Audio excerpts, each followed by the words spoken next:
Hello everybody, good morning and welcome to the United Stands. I'm Mark Goldbridge and this is your latest Manchester United news as Amorim wants Semenyo from Bournemouth. Onana is not for sale. A shock. Schick target. You see what I did there? Schick, not what you thought I said. Also, Thierry Henry is a prat. We'll talk about that and quite a few other bits as well. Coming in from Fabrizio Romano and also coming in from David Ornstein around a few bits as well. And a fantastic quote from Sir Alex Ferguson that I want to get into. Apologies for those who are watching live. We are late this morning. I may as well do Gremlins 3. We've had that many gremlins in the system. We've had sound, we've had all sorts of stuff has been going wrong. But we are live, and that's what we do. And that's why we've been here for 10 years, because we don't stop until the job is done. Put us in charge of Man United. We'll find a solution. Anyway, let's get into the show. Lots and lots to talk about. I want to start off topically, first of all, and just say, you don't attack our youth, especially if you're a prat like Thierry Henry. What an absolute idiot. I mean, you know, we think Rio's bad enough. Rio wants to be an influencer. He's always coming out with shit takes. But Henry, the way he took a pop at Yoro last night and then stared at the camera for the meme, you know, mate, trust me, don't go looking for them. They'll happen naturally if you're talented. Stop trying to get your little memes like when you touched Carragher's leg. Prat. Great player, massive prat. So what he did on Monday Night Football last night is he analysed something that wasn't there. And you know what? I almost feel like to all the hipsters saying shame on you. Because so many people whack one out to Monday Night Football. And I've told you, it's a load of shit. It's a load of shit. When I saw Carragher last year getting excited, running round in his white trainers, talking about how he discovered that United's midfield was wide open when everyone had been talking about it for 8 months. They're so good at stating the obvious that they even try and be clever now. So basically what Henry did is they've deleted the clip. Carragher deleted his tweet. Like they're trying to erase history, because what Henry did is he analysed the Harvey Barnes goal, I think it was the third goal, and took the piss out of Yoro. So when Harvey Barnes went past Lindelof and scored, he took the piss out of Yoro and went, why is Yoro looking at the linesman? I've watched it 5 times. All Yoro does is realise he can't tackle Harvey Barnes, otherwise it'll be a penalty, watches the goal go in, turns to the linesman for a second and then turns that way. It's just natural body language. He's not looking for offside, it's just natural body language. And Henry has decided to go and try and... I've never seen anything like this before. Vavavoom, go and get in your bloody Clio and piss off. Twat. Absolute prat. This is why I hope our fans are angry about this. Even Arsenal fans have said he's a prat. Like, he's a prat for doing this. He's a 19-year-old French kid. And this is the epitome of bitterness that runs through the veins of many ex-players, no matter how good they are. Looking for something that's not there for a little clip and meme. Have it, twat. Look, we've got to protect the youth. We've got to protect the youth. And you know what? There is an unwritten code in the ex-player community, and Yoro will have heard that. And we think you're doing a great job, mate. Don't listen to twats like that. Ray S says, Schick ticks all the boxes and it makes sense. Well, I want to talk about Patrick Schick. Should we start off with that? Because Amorim apparently wants Semenyo. Onana's apparently not up for sale. This is all coming in from Ornstein, Laurie Whitwell. But I want to start off with a story coming in from Germany that Manchester United might look at Schick. Now, I'm going to run a poll on this one because I think it's the most interesting story we've got this morning. Would you sign Patrick Schick? He's 29. I think he's 29. And he'll be 30 in January. But in 120 games for Leverkusen, he's got 60 goals. He's a 1 in 2. He's experienced, he's physical. For me, it's a little bit borderline because he's available for about 25 million apparently, because he's only got 2 years left on his contract. So basically what they're saying is that Manchester United are looking at him. He doesn't fit the profile of what they're looking for, but they are looking at him in relation to options up front. And I mean, look, it's coming in from Patrick Berger. who is, a lot of you who listen to this show will know who he is. He's a Sky reporter based in Germany. Man United are monitoring the situation of Leverkusen striker Patrick Schick.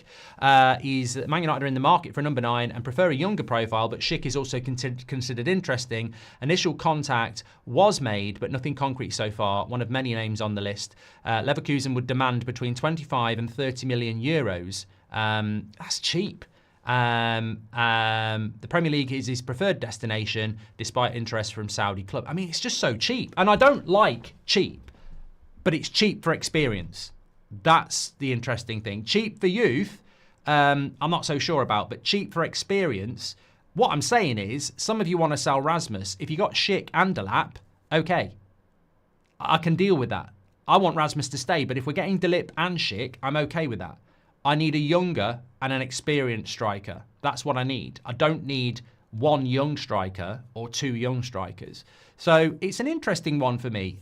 He's cheap. He's 29. He's got a very good goal ratio and he offers something a little bit different. It's almost like a Raul Jimenez type striker, you know. That's what it is. And we are a shit team, so maybe Schick helps us out. But look, it's one to monitor. On the striker situation, obviously we heard last night from Ornstein, from Romano, that it's Chelsea or it's Manchester United for Delap. I can only go with what I was told from a very good source a week and a half ago. Man United are very confident that they've beaten Chelsea. They're very confident. That's coming out from very, very well in the club.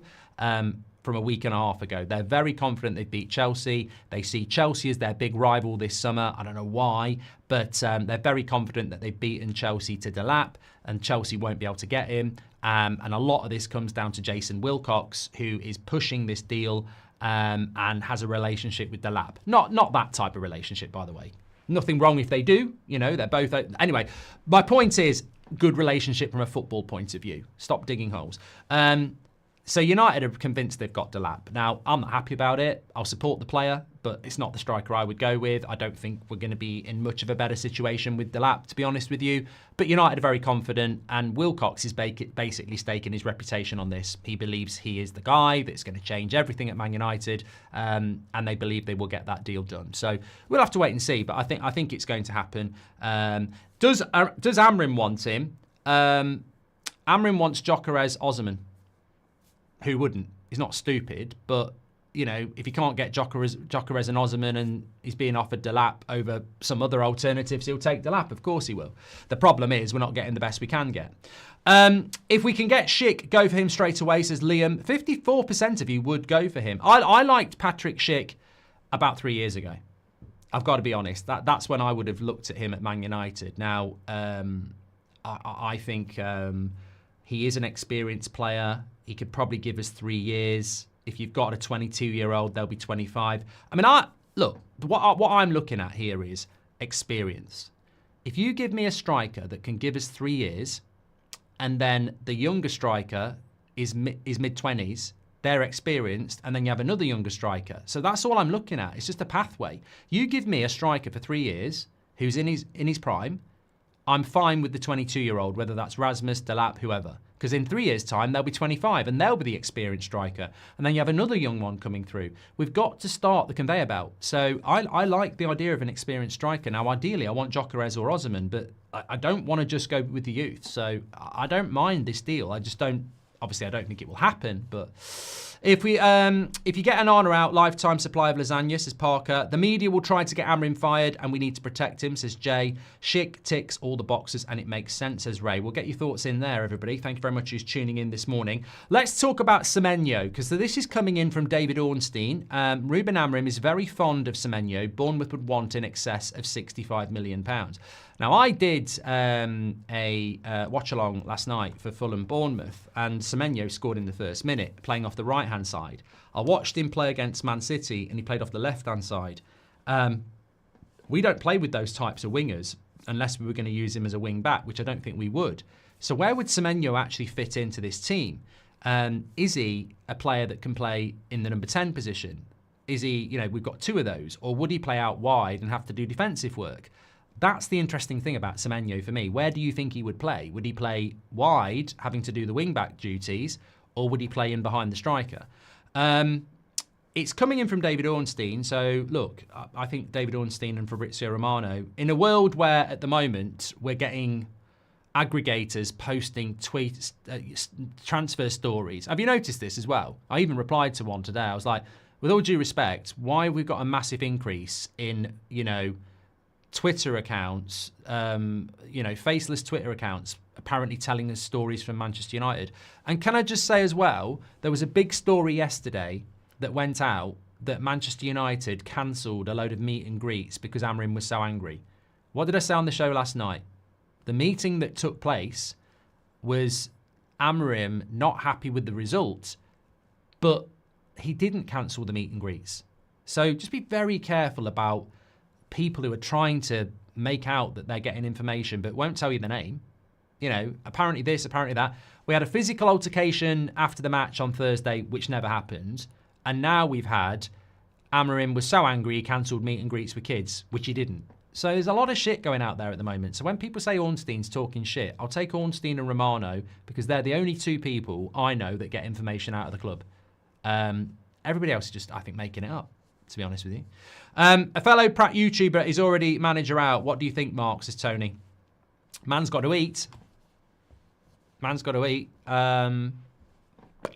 Look, I don't watch any other Man United YouTubers, so respect. It's it's a difficult grind, isn't it? But I think sometimes you've got to try and be different, and I think some people do, just for the clicks and views. But it ain't 2017, pal. I think credibility is more important, and being manager out after 5 months exposes low ball knowledge, in my opinion. But look, everyone's entitled to an opinion. That will cater for some people. As I said yesterday, that all our home and away support are behind this manager. The vast majority of our support are behind the manager, and there's a reason for that. They're intelligent people who realise that you can't bring a manager in to work with that team when he doesn't suit it, and the owners and the players are the responsibility. You shouldn't even be looking at the manager until he's had 10 players bought for him, or we've changed the owners. I just find it incredible that people want to look at Amorim. It's ridiculous to me. But thank you very much for that, Tony Marshall. I want to say this then about Semenyo. Would you be look? It's about 50-50 on Schick. So I'm going to end the poll. 52% of you would sign Schick, and 48% wouldn't. You're busy this morning. Would you sign Semenyo for 60 mil? Yes or no? He is 25 and will be 26 in January.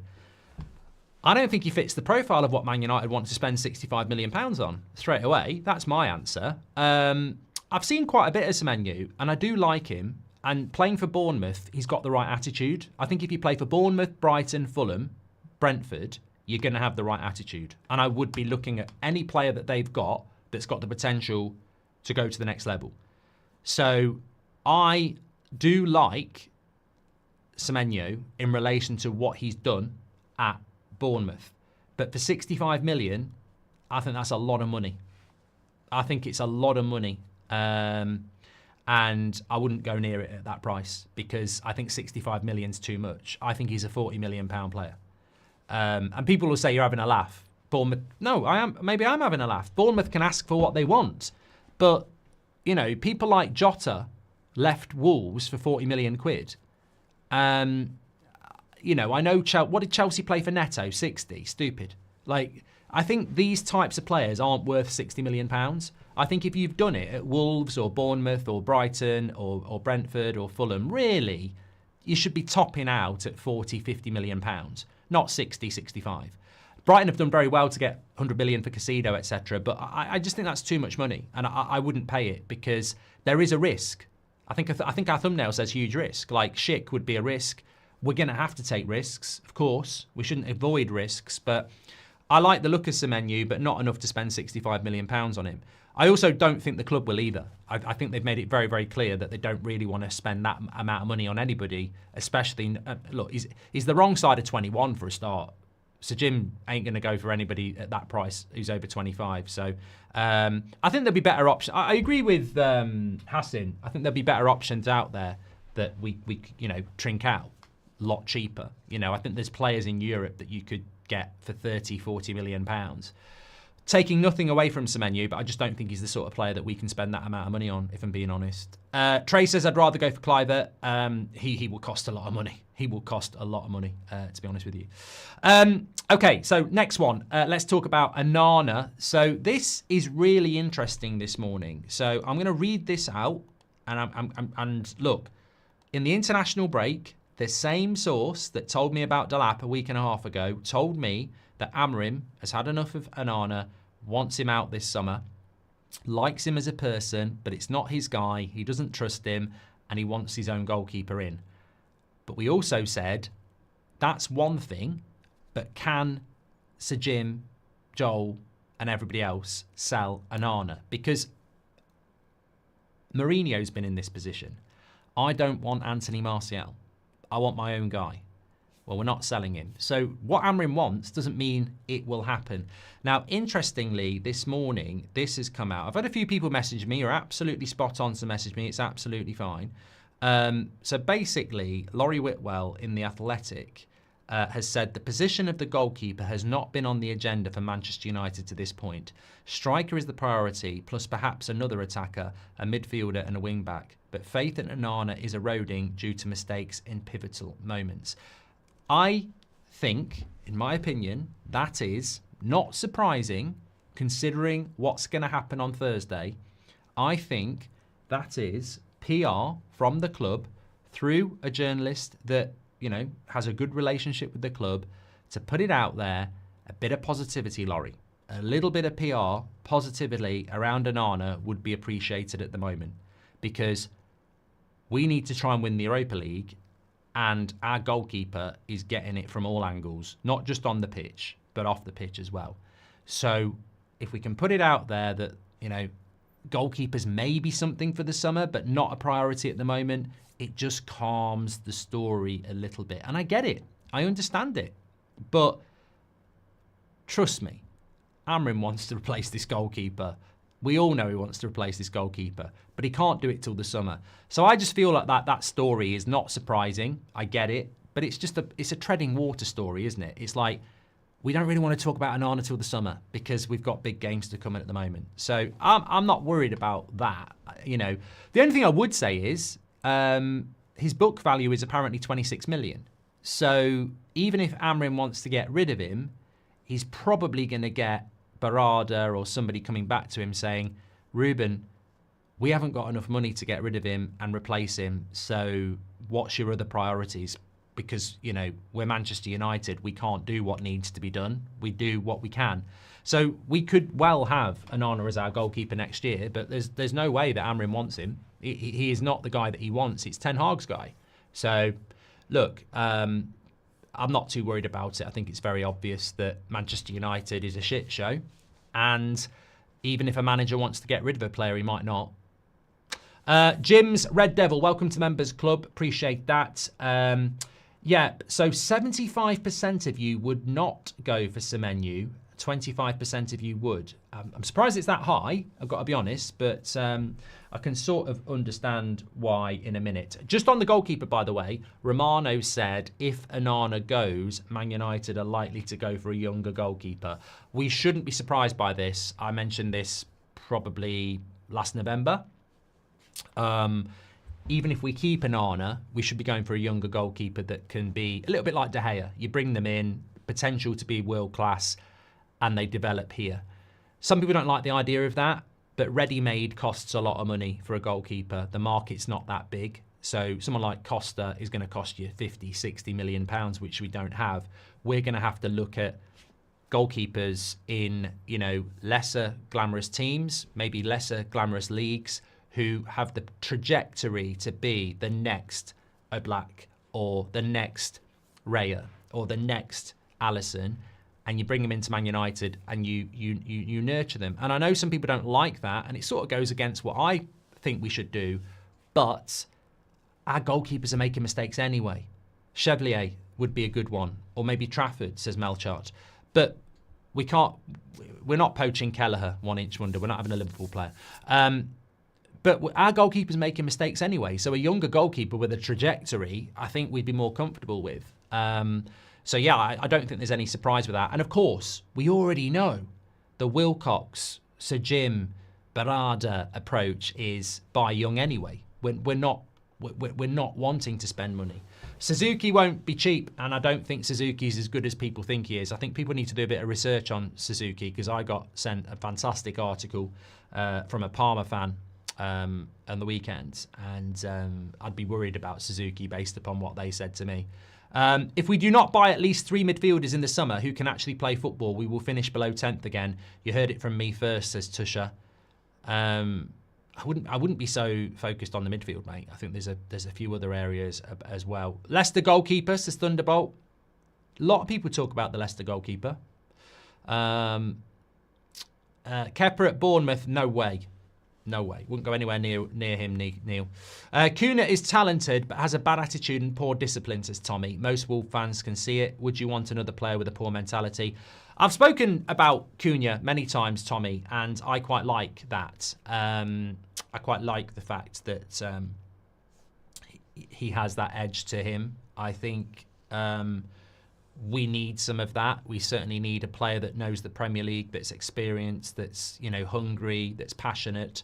I'm not bothered about that. Maybe it's an age thing, but we brought Cantona in, he had fire. We brought Ince in, he had fire. We brought Keane in, he had fire. Rooney had fire. I'm not bothered about his bad attitude or poor discipline. I'm not bothered by that. We need he's helped. Wolves fans can moan about his bad attitude, but he's helped keep them up. Like, he hasn't gone missing, has he? He's helped to keep them up. So I would take Cunha every day of the week, and I think wherever he goes, he's going to be a major asset. I don't think we're signing him. I think we had a shit result against Lyon. Everyone's going in the goalkeeper. Let's put a story out there that gets people excited, because it's gone very quiet on Cunha again. At the end of last week, it was almost like he was signing for Man United. We're having talks with him, this, that, and the other. Romano says they're not having talks with him.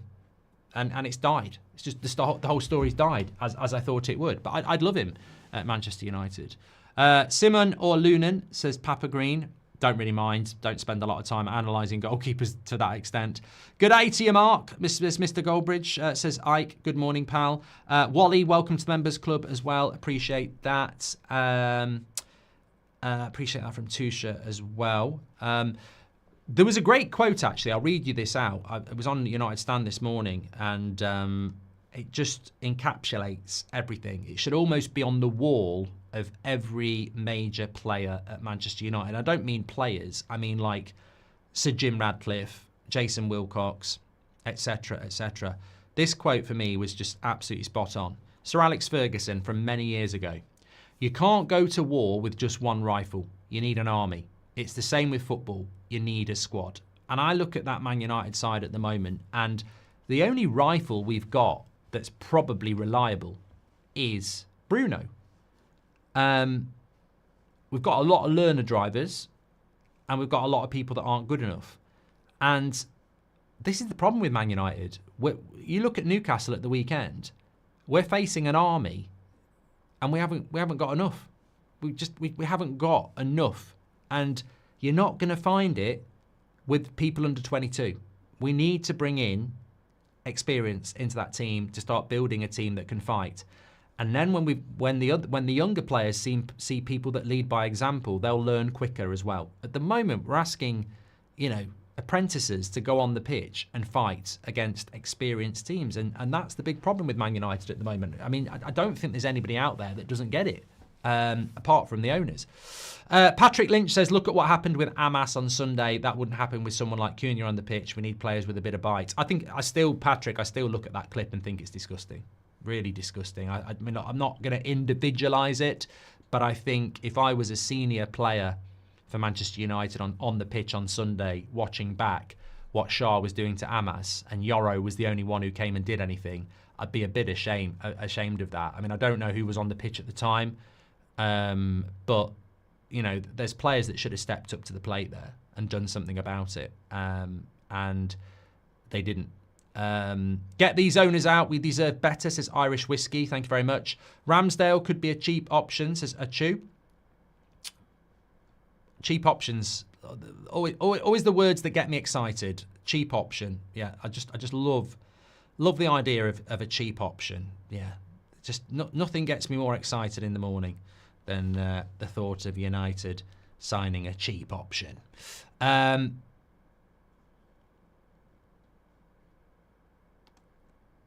We've spoken about the Euro thing.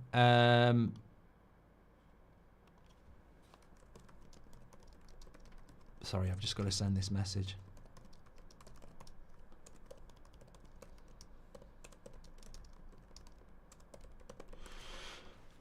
Yeah, I mean, look, I just think that, look, we work in this industry. If you're part of the live chat, if you're part of the comments, if you watch United Stand, if you watch That's Football, you're part of this industry. You have a say, you have a conversation. We work collectively. There's very little content that's not live. And I think that, you know, we see so much.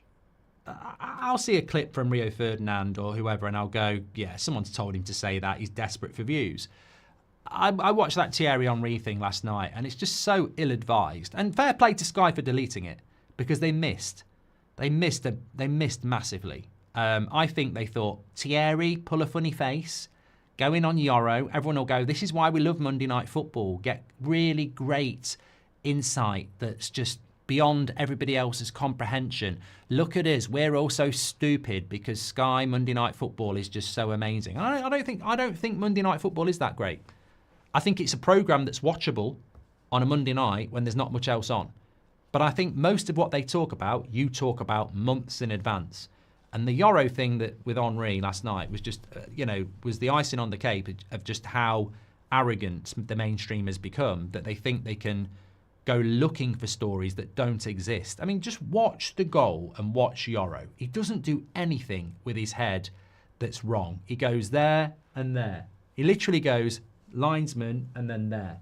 19-year-old kid just seen the team get carved open and probably doesn't know where to look because he's not old enough to go Lindelof your shit.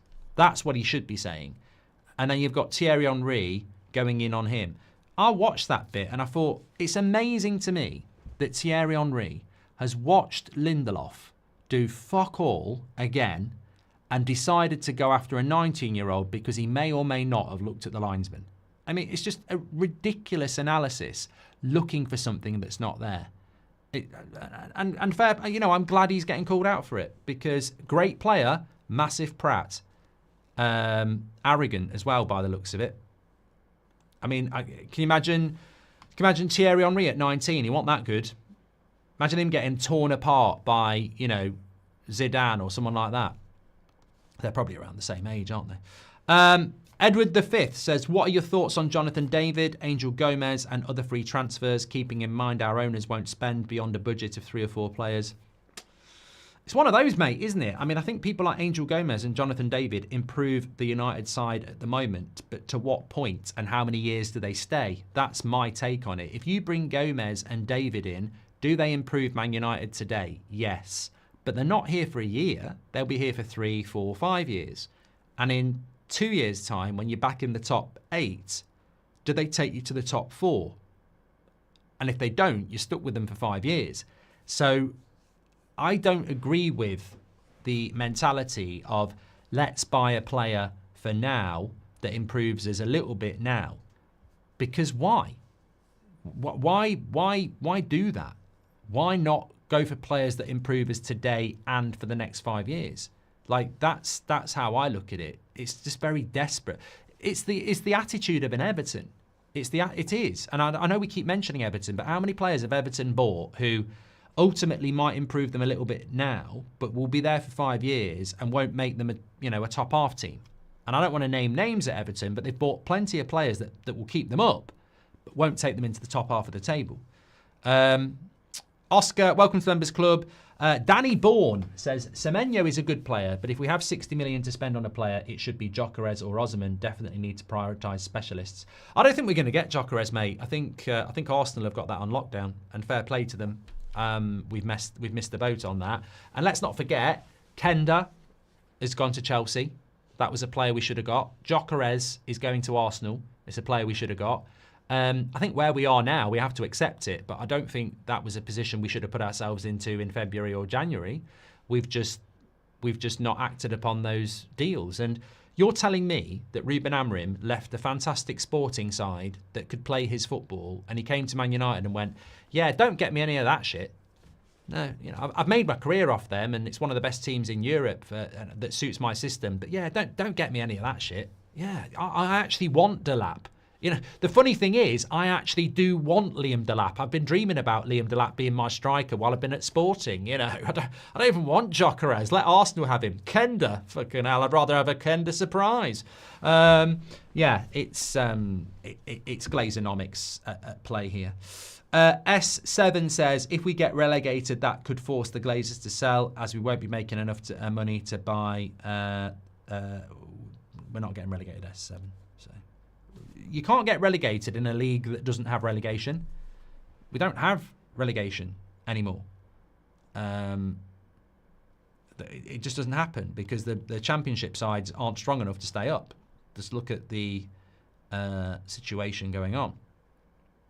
Ben Jacobs says Semenyo is on the radar of Al Nassr as well as Arsenal and Man United. Bournemouth hope to keep Semenyo, but a bid in the region of 75 million would likely be accepted.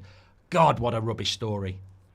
What a rubbish story. I'm not taking the pop at Ben Jacobs or David Ornstein, but it's just not happening, is it? I mean, why is that even out there? We're not paying that money. Yeah, just incredible, really incredible. Get your questions in anyway. Appreciate that.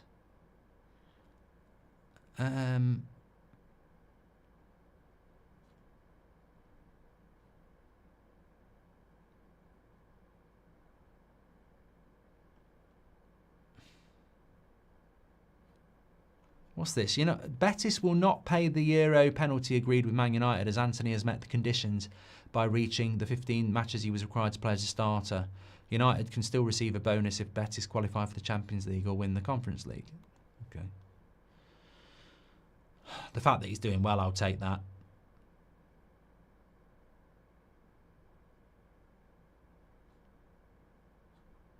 Okay.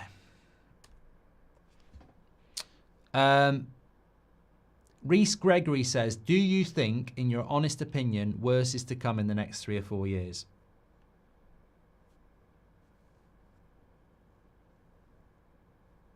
No, I don't think it can get... Mate, we might be about to finish 4th from bottom. I can't see that happening again. But what I will say is that finishing 10th is disgusting. Finishing 8th is disgusting. Finishing 7th is disgusting. So I don't see that as improvement. But we won't be finishing 4th from bottom again. So yeah, I don't see things getting worse, but I don't think they're going to be better in the way you want them to be. I want Man United competing for the top 4. Even that's not good enough. I want Man United regularly in the Champions League. I don't think those things are going to happen. But I think there will be mugs out there who swallow improvement, where they go, well, we've just finished 11th. That's better than 17th. And I don't think that is improvement, to be honest with you. But I don't think it will be this bad. Having said that, what's worse? Finishing 17th but winning the Europa League, or finishing 9th and winning nothing? Because I think next season, even if we win, and we have to win the Europa League, even if we win the Europa League and we're in the Champions League, I actually think we won't get in the top 6 and we won't win anything. So this time next year, I predict we'll finish outside of Europe and not win anything. So we'll be staring at another season not in Europe potentially. And that will be a problem for Amorim. I think we've got to be realistic. I don't think we're anywhere I think we're very lucky to be in the Europa League and have an opportunity to get in the Champions League through the back door. That's not our fault, that's the system. But what worries me is if we win the Europa League and we get in the Champions League, expectation will get silly. Oh, we're back, we're fine, this, that and the other. I really don't think we are. I think we're bloody miles off, to be honest. And the expectation of what Amorim has to do might be his problem next year, because I still think we're miles off. I really do. And unless I see an amazing summer transfer window, I don't think we're going to be able to deal with the likes of Brighton, Bournemouth, Forest and everybody else like that again next year on a consistent basis. Because if you want to go in the top 4, you've got to be better than those teams a lot. You've got to beat them home and away, etc. And I just can't see how in 6 months' time we're going to be beating the likes of Fulham home and away or Palace home and away. I just don't think we're trajecting on that path with the summer transfer window that they are projecting. Yeah. Look, it's not Liam Delap's fault, but I don't think Liam Delap makes us beat Bournemouth home and away. And that's what I look at this team, and it's been comprehensively beaten by teams like Bournemouth and Forest. And I look at what we're looking to buy, and I go, that's not going to project us beyond that. You need quality. And I don't know what's the one quality player we're bringing in this summer, by the way. This is a great question. From what you've heard from United so far, we need about 4 or 5, but what's one quality player we're bringing in that's going to make you be confident next year? And I don't know anybody. Liam Delap's probably the most likely signing at the moment. Maybe Tyler Dibling's coming in as well. I don't believe the Cunha rumour. I don't believe we're getting Gyökeres. So what's one player that's coming to United this summer that's going to traject us up? And I just can't see it at the moment. That doesn't mean it won't happen, by the way, but at the moment, we're not linked to anybody that makes me think, yeah, we're going to put ourselves in that top 5. And sometimes you've got to be realistic, haven't you? What would be your ideal transfer window with 200 million, says Shane? Well, 200 million spent very differently these days, but I would go Cunha. I would go Frimpong. I would go Edison. How much have I spent there? About 150. And